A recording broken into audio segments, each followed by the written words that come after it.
قل هذه سبيلي أدعو إلى الله على بصيرة أنا ومن اتبعني وسبحان الله وما أنا من المشركين. بسم الله الرحمن الرحيم. السلام عليكم ورحمة الله وبركاته.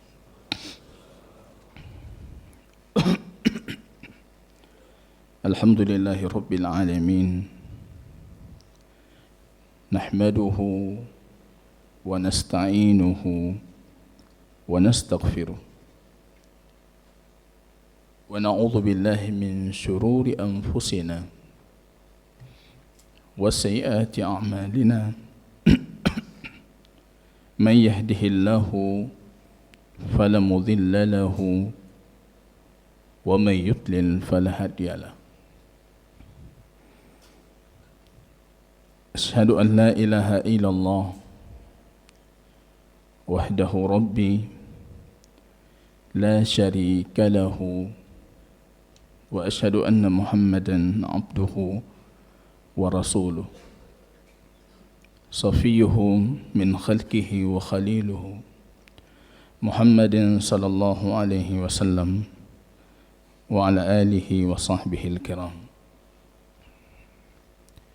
يقول ربنا جل شأنه في محكم تنزيله: يا أيها الذين آمنوا اتقوا الله حق تقاته ولا تموتن إلا وأنتم مسلمون.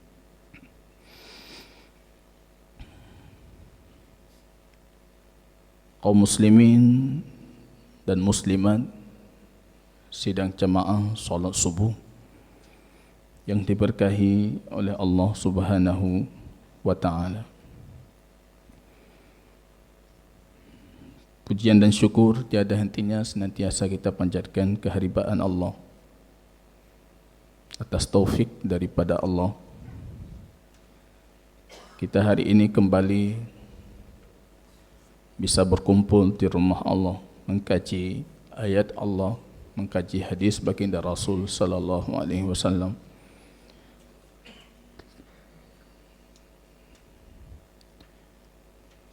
Nilai ilmu itu dan derajat ilmu itu sangat ditentukan dengan materi apa yang dipelajari.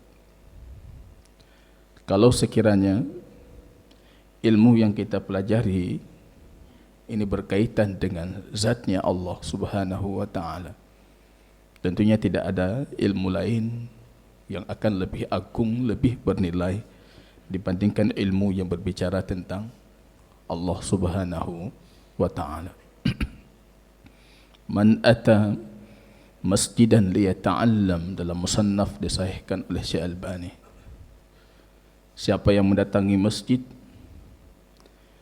untuk yata'allam al-khair, dia mempelajari kebaikan, atau yu'allim al-khair, ataupun dia mengajarkan kebaikan itu. Dia datang baik belajar ataupun mengajarkan, tapi liwajhillah, kedatangannya hanya semata-mata karena mencari keridhaan Allah, mencari wajahnya Allah. Dalam hadis itu disebutkan, Syekh Albani mensahihkan hadisnya, falahu ajrul hajj, maka baginya pahala haji yang sempurna. Itu di antara satu upaya jamaah kaum muslimin untuk mendapatkan pahala haji walaupun kita tidak berhaji. Dengan menghadiri majlis ilmu, mempelajari kebaikan, apalagi seperti kita sebutkan jamaah kaum muslimin, kebaikan yang sedang kita pelajari ini berkaitan dengan Tuhan kita. Jamaah kaum muslimin rahimani wa rahimakumullah. Selawat dan salam kita doakan kepada Allah agar tercurahkan kepada baginda Rasul Muhammad sallallahu alaihi wasallam. mengulang kaji kembali jamaah kaum muslimin tentang sifat dan nama Allah yang sedang kita pelajari, yaitu nama Al-Ali, Al-Aliyu, Allah yang maha tinggi. Jadi ketika kita menyebutkan alif lam dari kata Al-Ali, itu alif lam listighraqil jins wa lilamhis sifah, mencakup semua sifat ketinggian untuk Allah. Semua bentuk ketinggian itu milik Allah. Maka ketika kita menyebutkan nama Allah Al-Ali yang maha tinggi, dan tadi berulang kali dalam salat, Subhana Rabbiyal A'la, yang maha memiliki segala ketinggian. Sebagai alif lam listighraqil jins, mencakup semua bentuk ketinggian, maka kita Ahlus Sunnah wal Jamaah menetapkan untuk Allah, itu yang sudah kita pelajari, ulu sya'an ataupun ulu zat, ketinggian Allah secara zat. Jamaah kaum muslimin, itu sudah puluhan dalil kita bacakan, baik berdasarkan dalil Quran ataupun berdasarkan dalil dari sunnah baginda Rasul yang menunjukkan Allah itu tinggi secara zatnya. Allah tinggi secara zatnya. Ya, saya tidak mau satu, tapi saya mau dua dalil. Satu dalil Quran, satu dalil sunnah. Siapa bisa menyebutkan yang menunjukkan kalau Allah itu tinggi secara zatnya? Ya, ini di hadapan kita ada dua kitab, ya. Dua dalil, tetap kita berikan satu kitab, jangan dua dalil dua kitab. Anda mau kitab. Dua dalil. Pertama dalil Quran nih. Mana ayatnya yang menunjukkan Allah itu tinggi secara zat? Subhana Rabbiyal A'la. Kita boleh sujud di atas lantai, tapi kita tidak meyakini Allah di lantai. Subhana Rabbiyal A'la, maha suci Allah yang maha tinggi secara zatnya. Silakan. Surat awal ayat, A'antum, ya banyak sekali di surah Al-Mulk. A'antum a'amintum man fis sama, apa kalian merasa aman dengan yang di langit, yaitu di atas langit, yaitu ulu sya'an, ulu sya'an. Hadis jariyah yang paling fenomenal, terkenal, dulu tidak terbantahkan hadis itu. Sekarang datang orang-orang yang tidak paham hadis, mengkaji hadis itu, kemudian mendhaifkan.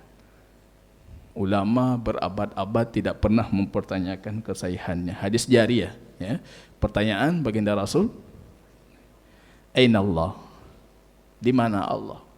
Pertanyaan legal, sangat legal, bahkan menunjukkan legalitas keimanan. Aina Allah? Di mana Allah?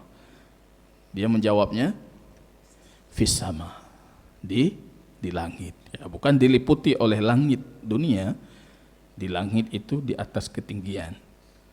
Jazakumullah khairan. Ini Profesor, Masya Allah. Jazakumullah khairan. Baik, itu di antara dalil-dalil.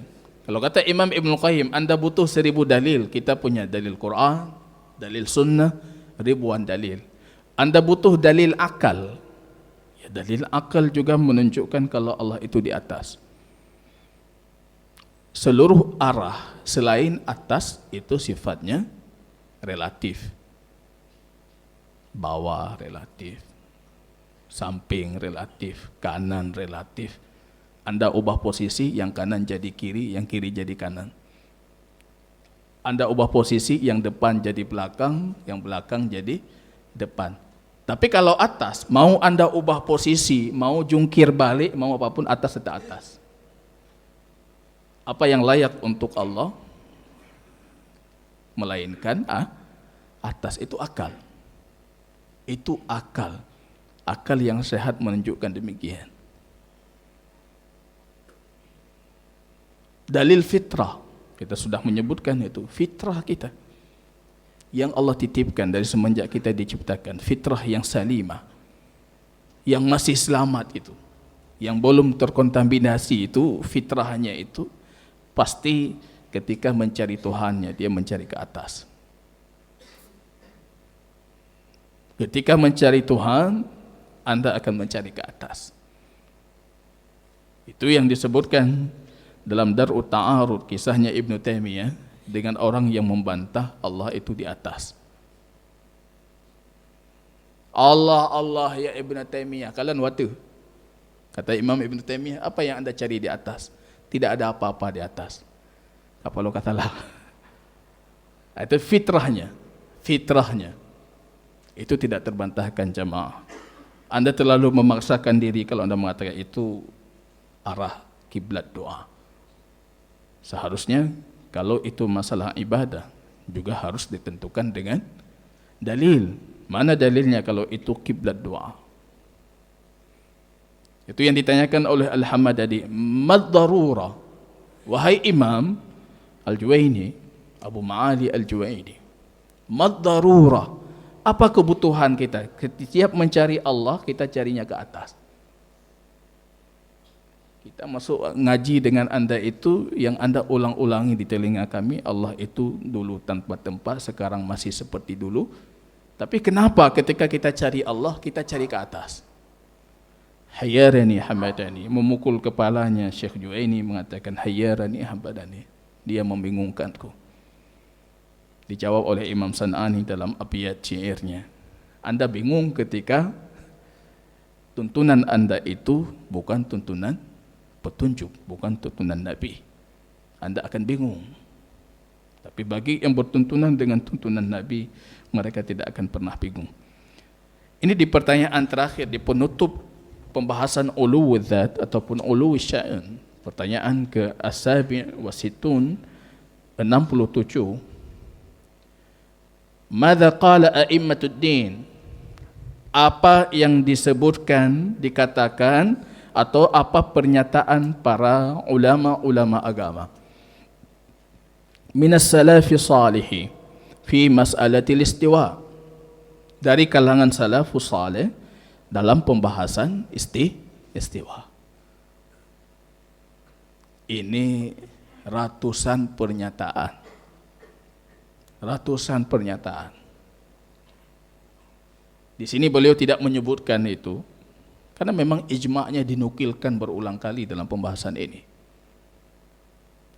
Baca saja kitab Imam Az-Zahabi Al-Ulu, itu semua dalil ada di situ. Al-Ulu mengkhususkan satu sifat itu. Imam Zahabi kita tahu sebagai muridnya Syekhul Islam Ibn Taimiyah, tapi karya beliau diminati bahkan oleh orang-orang yang memusuhi Ibn Taimiyah. Al-Ulu boleh nukilkan itu semua. Jangankan Imam Zahabi, di abad ketiga Imam Abu Hasan Al-Asy'ari juga menukilkan ijma'. Ini sudah diijma'. Bahkan pernyataan para ulama salaf itu keras dalam pembahasan ini. Menyelesaikan ijma' ini itu bisa dikafirkan, dihalalkan darahnya. Karena ini ijma' kaum muslimin. Ini sudah diijma' oleh para ulama. Abu Hasan dalam risalah ila ahli sughur, beliau menukilkan ini ijma' ke 7 atau ke 9 itu. Ini ijma' kaum muslimin, ittafaqa ahlu sunnah, kata beliau. Ahlu sunnah sudah sepakat kalau Allah itu mustawin ala arsyihi ba'inun min khalqihi wa ilmuhu muhitu bi kulli syai'. Allah beristiwa di atas arsy-Nya, tidak bercampur dengan makhluknya, dan ilmunya itu meliputi segala sesuatu. Ini ijma', sudah ijma'. Mutaakhirin yang tidak jelas ini, dari mana pedoman mereka sehingga hal ini kembali diragukan itu. Hana 4 li Allah. Alim luar biasa. Ketika kita tanyakan aina Allah, di mana Allah? Kahana muhaju. Sehingga seorang budak di zaman Nabi itu akan lebih alim dibandingkan orang alim dari zaman sekarang. Qauluhum, kata beliau, al-jawab qauluhum bi ajma'ihim rahimahumullah al-istiwa ghairu majhul. Pernyataan dari banyak para ulama salaf, sebagaimana pernyataan Rabi'ah, pernyataan Imam Malik, dalam riwayah juga pernyataan Ummu Salamah dari kalangan sahabat baginda Rasul, bahkan istrinya baginda Rasul, al-istiwa ghairu majhul. Istiwa itu tidak majhul. Kita tahu arti istiwa. Kalau Anda berbahasa Arab, Anda tahu arti istiwa itu apa. Ghairu majhul. Wal kaif ghairu ma'lum, ataupun ghairu ma'qul. Sedangkan bagaimana kaifiyahnya itu tidak mungkin mampu kita cerna.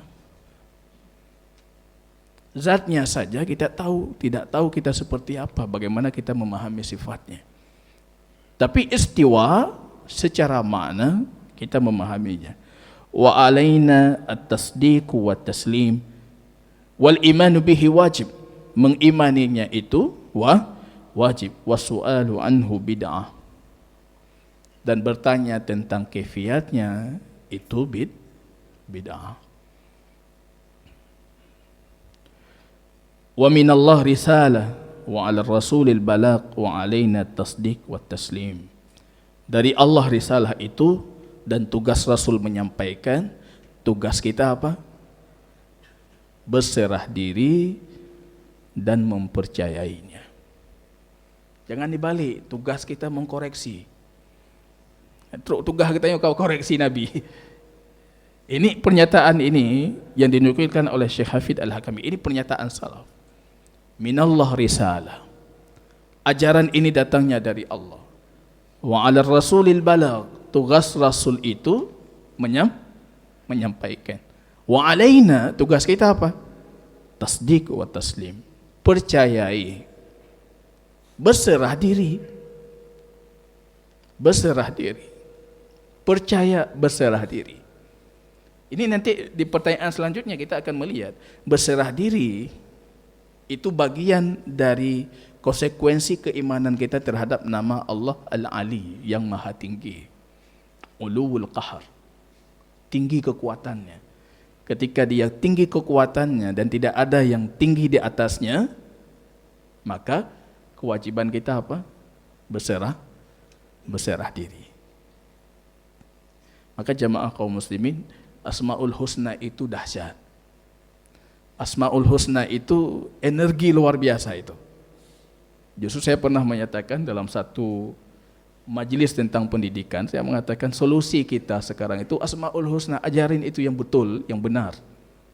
Umat ini akan baik. Asmaul Husna itu kekuatannya, umat ini kekuatannya di Asmaul Husna itu. Jadikan itu kurikulum wajib di pendidikan kita. Coba Anda bayangkan, dia tahu saja nama Allah Al-Ali. Jadi seperti sudah tahu segalanya itu. Taslim kepada Allah. Mengembalikan perkaranya kepada Allah. Karena Allah itu maha tinggi. Tinggi dalam segalanya. Menghadirkan muraqabah, menghadirkan muhasabah.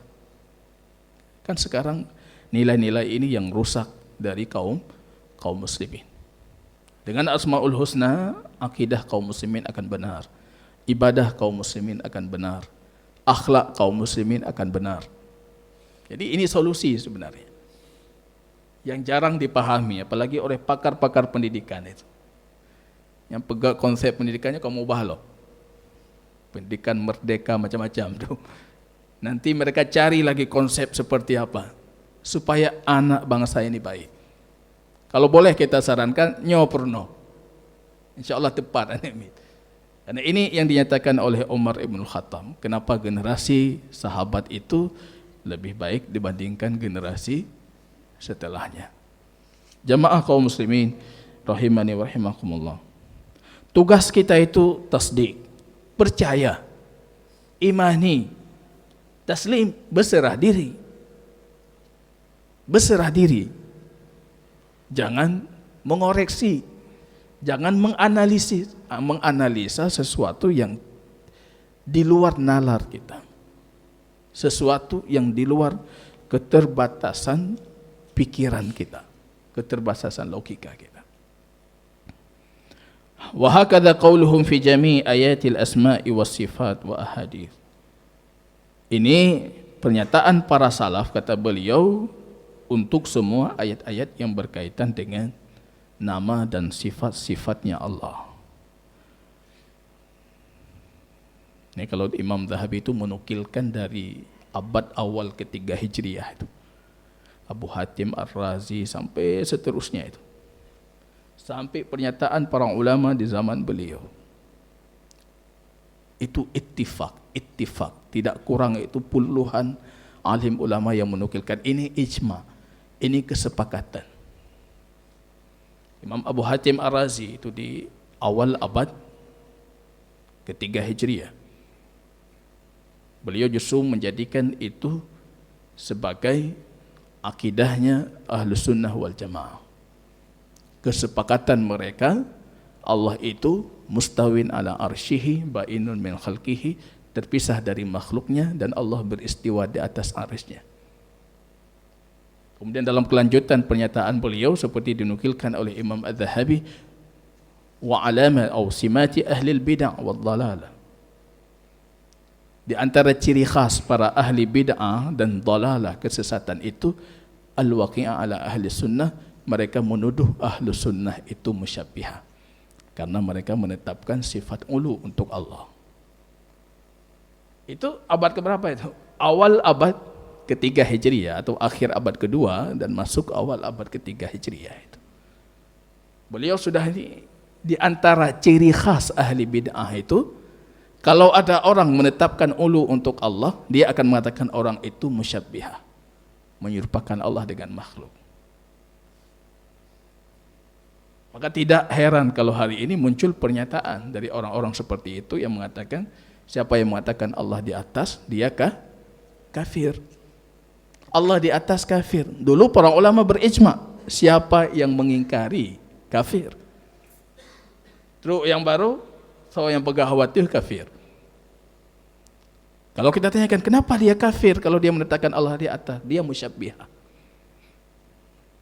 Anda lihat pernyataan Imam Abu Hatim Ar-Razi, itu alamah ahlil bid'ah wal dhalalah. Itu tanda, ciri ahli bid'ah dan kesesatan itu, mereka menuduh ahlus sunnah yang menetapkan ulu dengan musyabbihah. Kita kenyataannya jamaah kaum muslimin sekarang justru seperti yang dikatakan oleh para ulama dari abad awal ketiga Hijriah. Nyoka abad berbelah. Rupanya pernyataan itu masih sama. Itu nukilan Imam Zahabi itu cukup luar biasa, banyak sekali. Jadi kalau secara nakli, ya, secara wahyu dan pernyataan para ulama, sahabat baginda Rasul, generasi tabi'in dan generasi setelahnya, ya itu jelas sekali. Imam Abu Hatim Ar-Razi bahkan mengatakan, wa alaihi madhabu ahli al-asar Asy-Syafi'i wa Ahmad wa Ishaq ibn Rahawih. Ini madhab ahlul asar, madhab ahlul hadis. Di dalamnya ada Syafi'i, ada Ahmad, ada Ishaq, ada Ibnu Ubaid. Semua mereka itu menetapkan seperti itu. Tidak mungkin Anda dapatkan pernyataan lain dari mereka. Ibn Taimiyah dalam Majmu' Fatawa itu menantang. Semua dalil kita dibantahkan. Kakek dalil drone pu saboh mantah. Satu saja yang sahih, jelas dan sahih. Jangan dari Rasul, terlalu sulit. Dari sahabat, dari tabi'in, atau tabi'in, atau ulama madhahib yang menunjukkan kalau Allah itu bukan di atas. Cijuk saboh mantah. Kami sudah ratusan dalil ini. Anda coba berikan satu saja. Tapi dengan kondisinya jelas. Jangan lafadznya ambigu. Kemudian sahih. Dan sahih. Tabuh mata. Sekarang dalil kita semua dibantah. Oh, yang nyoka, jihka, nyoka. Agak nyok dalil drone sabah mata. Tidak mungkin, kata Syekh Islam dalam Majmu' Fatawa, mereka bisa membawanya itu.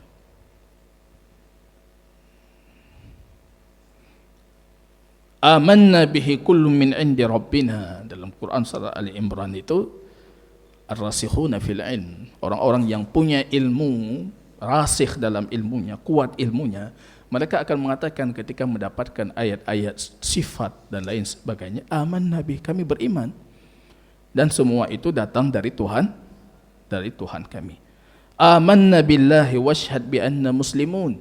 Kami beriman dengan Allah dan saksikan kalau kami ini orang-orang muslim. Ini semua jamaah kaum muslimin, ya, kita tidak menukilkan ini. Nanti di pertemuan suatu ketika nanti kita munculkan itu, paling kurang ada ratusan bisa kita munculkan di layar nanti, ratusan pernyataan, dan banyak dari ratusan itu dinukilkan oleh Imam Az-Zahabi secara bersanad dari ulama generasi awal, dari ulama generasi tabi'in, atau dari ulama yang berjumpa langsung dengan para sahabat baginda Rasul. Seperti apa keimanan mereka tentang permasalahan ini. Ya, ini kita tutupi pembahasan ulu wisyain, ulu zat. Ulu zat saja tidak cukup, walaupun itu yang dipertentangkan. Ketika Anda mengimani nama Allah Al-Ulu, maka juga Anda harus mengimani Allah itu punya ketinggian lain, Uluwul Qahar. Karena tinggi Allah itu mutlak, bukan cuma tinggi zat, tinggi kemampuan. Tidak ada yang mampu di atas Allah. Ini namanya Ulu Al-Qahar, Uluwul Qahar. Ini pertanyaan ke Athamin Wasitun 68. Beliau kembali bertanya, mad dalil, apa dalilnya uluwul qahri minal kitab? Allah itu punya uluwul qahr. Maka jamaah kaum muslimin, akidah ini jangan dijadikan cuma teori yang kita hafal, tapi jadikan akidah kita itu berbuah. Coba kalau Anda imani Allah itu memiliki uluwul qahr. Segala kekuatan itu milik Allah. La haula wa la quwwata illa billah. Bagaimana tenangnya hati kita itu. Enggak gelisah, risau, itu semua hilang itu. Karena kita tahu al-qahru anal qahar, qahar yang maha menaklukkan segala sesuatu, yang maha mampu atas segala sesuatu, itu cuma Allah. Itu kalau kita yakini, itu tenang kita, hidup kita aman luar biasa, tekim, tapi tidak takut terhadap makhluk. Tidak ada yang lebih besar di hati kita kecuali Allahu Akbar. Semua kecil kecuali Allah Akbar itu. Ini ulu al-qahr. Ini banyak sekali dalil yang beliau sebutkan, ya. Ulu qahrinya Allah. Uluul qahr itu banyak konsekuensi ketika Anda meyakini Allah itu maha tinggi kekuatannya. Di antara konsekuensinya, ketika Anda yakin Allah itu maha tinggi kekuatannya, maka Anda tidak layak memperuntukkan ibadah itu kecuali hanya untuk Allah. Karena ibadah itu artinya apa? Ibadah, al-ibadah itu apa artinya? Ini yang tahu arti ibadah, nak tak buat buku. Habis kitab tabut banyak yang pu ibadahnya, nampu lah. Ibadah berbakti, ibadah menyembah. Ibadah itu artinya apa?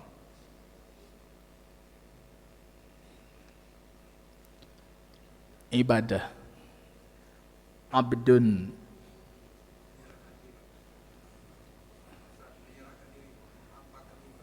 menghambakan diri.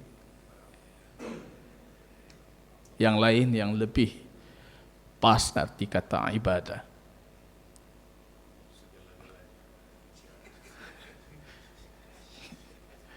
Ya, Allah segalanya pasti itu. Wa arti al-ibadah.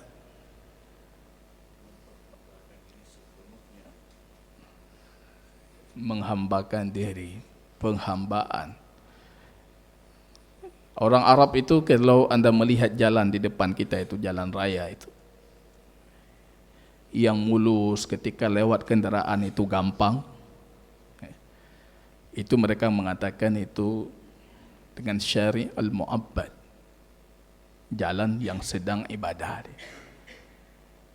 Secara bahasa, jalan sedang ibadah. Kalau Anda dapati jalan tapi jalannya itu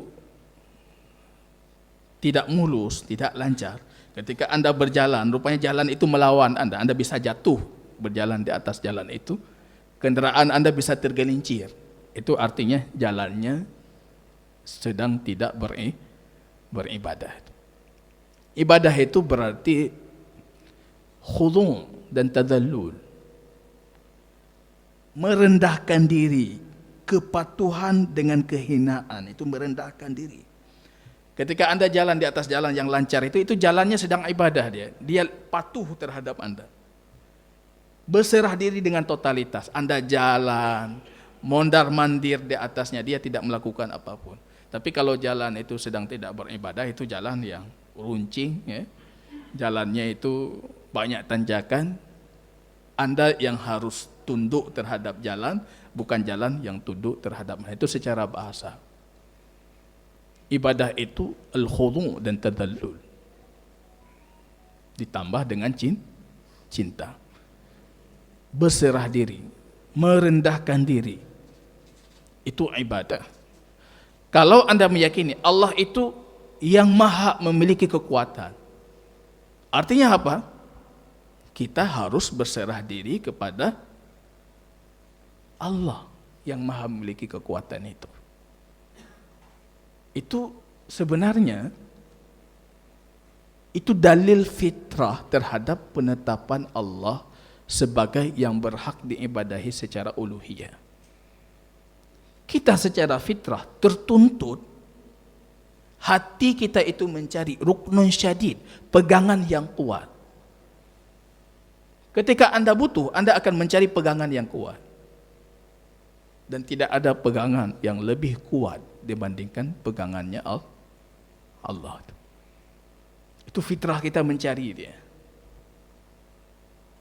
Bahkan Allah itu dalam ayat nanti ketika kita melihat dalil uluwu qaharnya Allah dalam Quran surah Al-Isra itu 42, Allah menafikan Tuhan selain dirinya.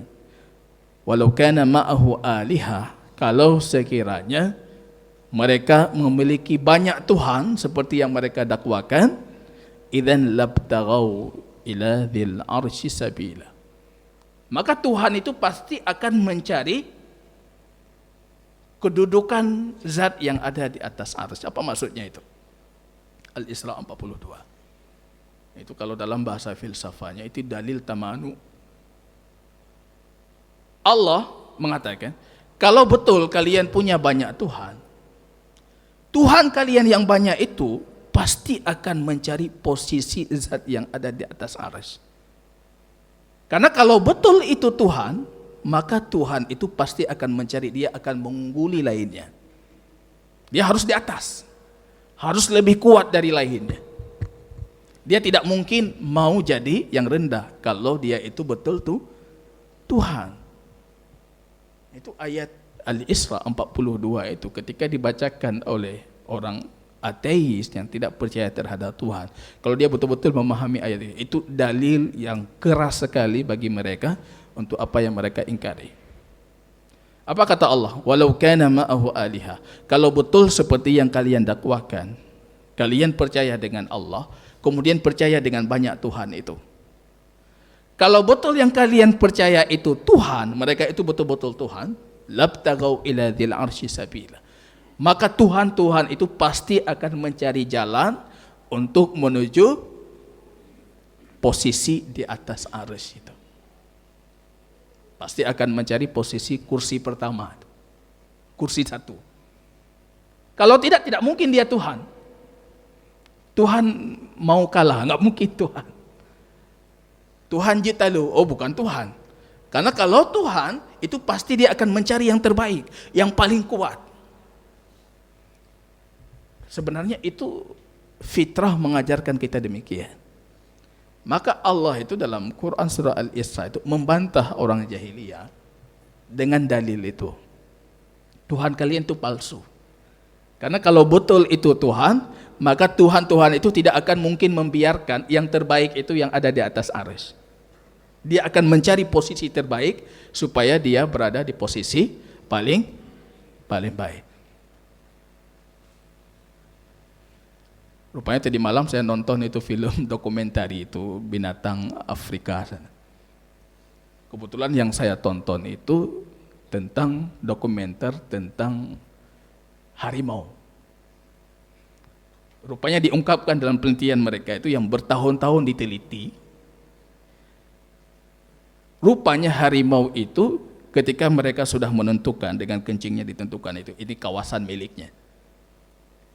Dia mati-matian mempertahankan kalau dia itu yang terbaik dalam kawasan itu. Maka dikatakan raja hutan. Itu raja.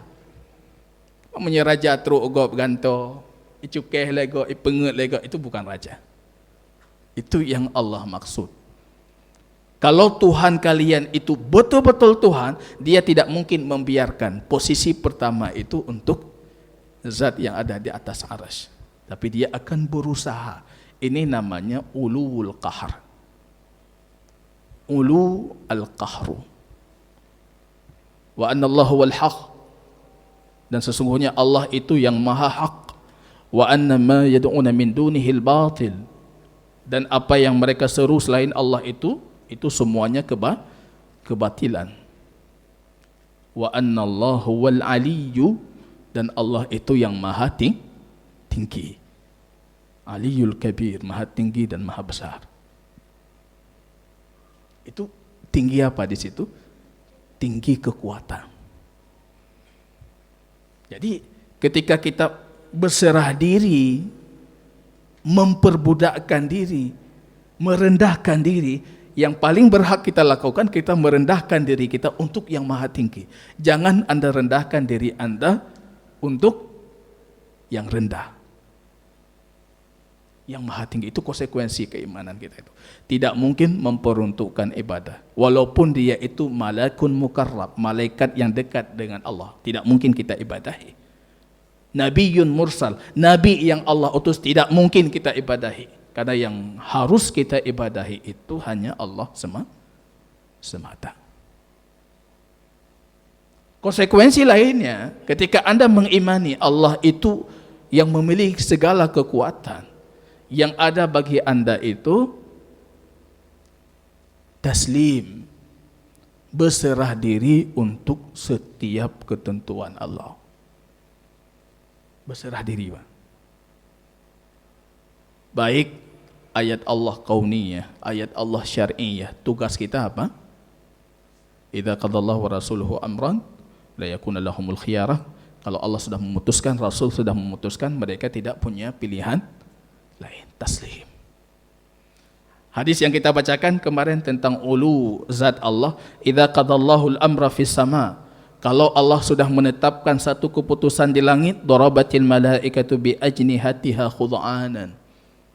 Para malaikat itu kalau ada satu perintah Allah di langit, para malaikat itu langsung jatuh dengan sayap mereka itu. Dengan suara keras. Seperti apa? Kasil silati ala safan. Dalam hadis itu baginda Rasul mengatakan seperti suara rantai besi yang jatuh di atas batu licin. Suara gemuruh luar biasa. Rupanya apa? Para malaikat itu dalam kondisi langsung tertunduk. Dalam riwayat yang lain bahkan di antara mereka ada yang pingsan, jatuh. Mereka tidak sadar. Ketika mereka selesai itu, faidha furriqa, ketika selesai perintah Allah itu, mereka mengangkat kepala mereka bertanya, madza qala rabbukum? Bertanya kepada yang di atas. Apa kata Tuhan kita? Yang di atas mengatakan qalal haq. Yang Allah firmankan itu semuanya kebenaran. Begitu berserah dirinya, jatuhnya para malaikat ketika menerima perintah Tuhan. Yang beha memang manusia. Yang beha tanya apa? Nyokon meno. Nyokan lagi nyokan. Malaikat datang perintah Tuhan, jatuh mereka itu. Sayap mereka lemah gemulai itu jatuh dengan suara keras. Mengangkat kepala bertanya, madza qala rabbukum? Apa yang Tuhan kita firmankan? Yang di atas bertanya ke yang atasnya lagi, madza qala rabbuna? Apa Tuhan kita firmankan? Batas bertanya lagi, madza qala rabbuna? Para malaikat itu juga bukan dalam satu derajat itu. Begitu mereka berserah diri. Seharusnya kita lebih dari itu. Berserah diri. Berserah diri. Karena Allah itu Al-Ali, yang memiliki kekuatan mutlak. Yang memiliki segala kekuatan itu Allah. Dan yang tidak kalah penting, konsekuensi kita mengimani nama Allah yang ini, menghadirkan Allah sebagai zat yang paling agung di hati kita. Tidak ada yang lebih besar di hati kita melebihi Allah. Itu caranya gampang jamaah. Coba anda nanti coba malam muhasabah ini 10 awal Dzulhijjah ini. Dari percakapan anda hari ini, berapa kali Allah muncul? Dari perintah anda hari ini, berapa kali Allah muncul? Dari wantian anda hari ini, berapa kali Allah muncul? Padimga natakan Allah. Itu sabbihisma rabbikal a'la. Makna implisit dari ayat sabbihisma rabbikal a'la. Pujilah Allah yang maha, Tuhan kamu yang maha tinggi. Itu maksudnya apa? Kalau ketinggian Allah itu ada di hatimu, maka pujian untuk Allah itu akan tinggi di lisanmu. Tapi ketika Allah itu kurang di hati kita, maka lisan kita itu pun tidak punya ketinggian dalam tasbih dan pujiannya untuk Allah. Maka kalau mau melihat bagaimana kondisi kita di hadapan Allah, ya lihatnya timbal balik. Bagaimana Allah di hati anda. Kiban lung ba Allah. Allah ba'ron kiban. Anda seperti apa di sisi Allah? Allah di sisi anda seperti apa? Orientasi hati itu pasti akan tercerminkan dari lisan kita. Ketika pembicaraan kita Allah, Allah. Menakutkan anak di rumah, kita takutkan dengan Allah. Mendorong, memotivasi anak, juga memotivasi dengan Allah. Piyarannya kangen maaf. Bek kajak kena.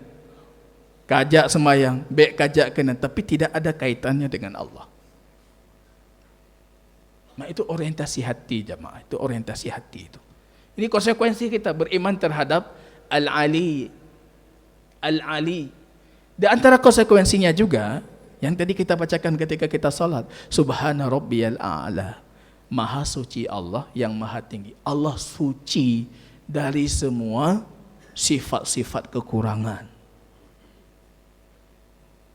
Maka Al-Ali ini, Al-Ulu itu puncak sifat. Puncak sifat. Jadi ini konsekuensinya. Datang orang mengatakan, kalian mengatakan Allah turun. Kalau Allah turun berarti Allah di sini turun nanti sepertiga malam, di sana turun sepertiga malam. Itu tidak pernah kita yakini seperti itu, karena itu sifat kekurangan. Dan Allah itu Al-Ali. yang tidak punya kekurangan.